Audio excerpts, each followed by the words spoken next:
বয়স যখন 7 হয়, বারবার যখন সালাতের কথা বলবেন, সাথে করে নিয়ে দাঁড়াবেন, জুমার দিন মসজিদে নিয়ে যাবেন, মাঝে মাঝে নামাজে নিয়ে যাবেন। 7, 8, 9 এই 3 বছরের ট্রেনিং এ 10 বছর তো এমনি পাক্কা নামাজে হয়ে যাবে। নাকি বলবেন হুজুর আমি তো পড়ি না, আমারই তো খবর নাই। ছেলেরে যে বলবো বাবা নামাজ কায়েম কর, এর আগে কিন্তু নিজের মুসল্লি হইতে হবে।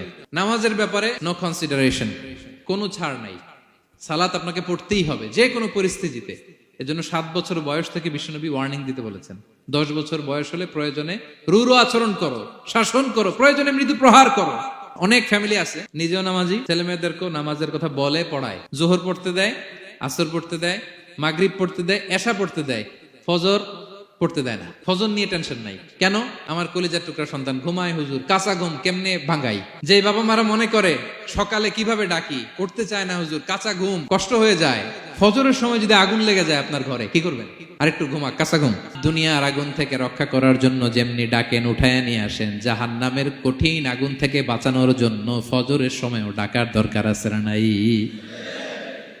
দুনিয়ার আগুনের চেয়ে কমপক্ষে 70 গুণ বেশি তেজওয়ালা। বিষ্ণু বলেন নারুকুম তুকিদুন, যে আগুন দিয়ে কিচেনে রান্না করো, জাহান্নামের আগুন কিন্তু এই আগুন নয়। জাহান্নামের আগুন দুনিয়ার আগুনের চাইতে কমপক্ষে 70 গুণ বেশি তেজওয়ালা। তাহলে ফজরের সময় ডাকবেন তো ছেলে মেয়েকে, হ্যাঁ, নিজেও পড়বেন, ছেলে মেয়েদেরকেও ডাকবেন। আকিমিস সালাহ।